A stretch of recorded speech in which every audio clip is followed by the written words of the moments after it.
Today I'm going to talk about briefly whether or not you can expect your DUI case to go to jury trial. If you've never been through this experience before, I know it's very overwhelming and daunting and you don't know what to expect, and so I'm here to clear it up for you. It is very likely that your case is going to proceed to a jury trial unless your attorney is able to basically get something suppressed, breath test for example, or get a favorable ruling at what we call an evidentiary hearing or a 3.6 motions hearing, wherein we're making legal challenges to the judge. The state's witness would be there, the trooper or police officer would have to present testimony. It's kind of, I have to tell my clients, like a mini jury trial with no jury. That's just the judge determining legal issues. And so unless your attorney has been able to get something suppressed, it is very likely that your case would proceed to jury trial, even if it's a first offense DUI. This is becoming increasingly more common, especially in King County, for cases to proceed to jury trial. So what can you expect if you're in a jury trial? Well, if your attorney can't tell you, then they've never been in a jury trial before.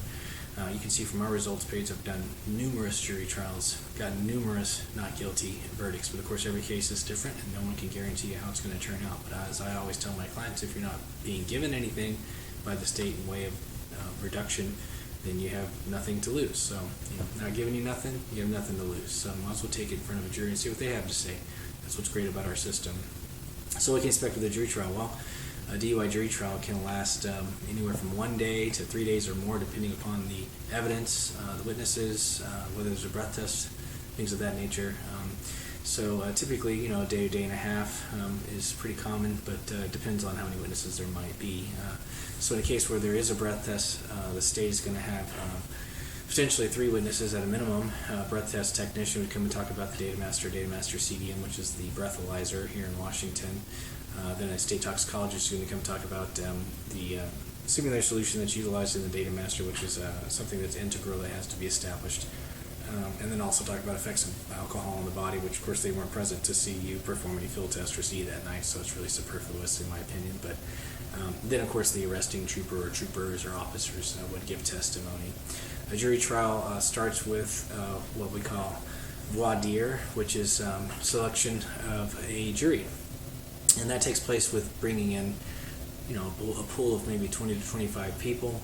Each side, the state goes first, as it's their burden to prove, gets to ask questions of potential jurors, and then the defense gets to go. And sometimes the time is separated. Maybe state goes first and comes back, and after defense has some time, and the defense gets to close it up. But it's just a matter of kind of getting to know people, seeing if they have any open biases in a case such as this, and then determining basically, who's good for your side. And that's what both parties are trying to do, see who is open-minded first of all, and again, unbiased and doesn't have an opinion already formulated just based upon the offense of what the defendant may be facing. And so you want to go through that process. So it's actually more interaction than you would see typically during the presentation of evidence. So there can be questions back and forth.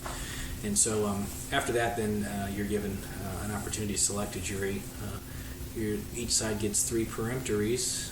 Unless there's an alternate juror, then you get 4 peremptories. And you can basically exclude persons for any reason other than race or gender. And then that's who you're left with. You're left with 6, maybe 7 people, depending on the judge, to hear the case. And then the case then starts with opening statement, usually pretty brief in a DUI case. No side really wants to disclose its entire theory of the case. And then, of course, presentation of the evidence via the witnesses from the state. It's their burden to prove, so they go first and bring up a trooper, technician, toxicologist, in whatever order, really, that they want. Although if they don't do it correctly, then they may not be able to lay the foundation for admissibility of the breath test. And then the defense would have an opportunity to present its evidence, if any, have the defendant testify or any expert witnesses they may have brought in. Of course, the defense throughout the trial would have an opportunity through the attorney to cross-examine each witness that the state presented. Then after that, then the jury instructions are read to the jury that have been approved by the court, and then closing argument or summation takes place, and then the jury deliberates. That's a really short version of how things go down. It's essential that your attorney would know how to conduct a jury trial. Having done it one time is not enough. There's an old saying, you're not a trial attorney until you've done at least 10 trials.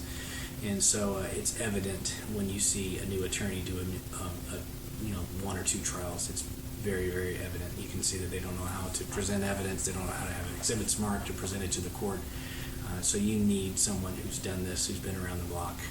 I've done numerous jury trials. Again, you can look at my results and see a lot of not guilty verdicts. That doesn't mean everyone's not guilty or found not guilty, but I've gotten my fair share and do a pretty good job for clients. And so if your attorney that you're potentially talking about hiring can't answer the question, when's the last time you got a not guilty verdict on a DUI case, then you kind of know where you stand. I can tell you it was this month, August 2014, in Seattle Municipal Court.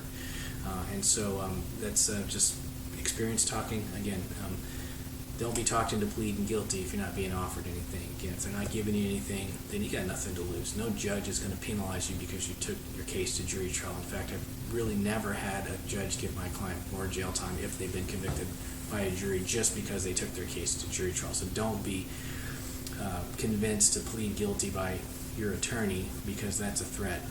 The state's going to give you more jail time. They can ask for whatever they want. It doesn't mean they're going to get it, and I've never had that happen. So don't be dissuaded from taking your case to a jury trial if you think you really have a good shot at it and you have an attorney who's willing to do it. There's a lot that aren't. And so if you have any questions, give us a call, 425-398-4323, or visit our website, Web Attorney, that's with two B's, WBBattorney.com. We'll be happy to help. All right, thanks.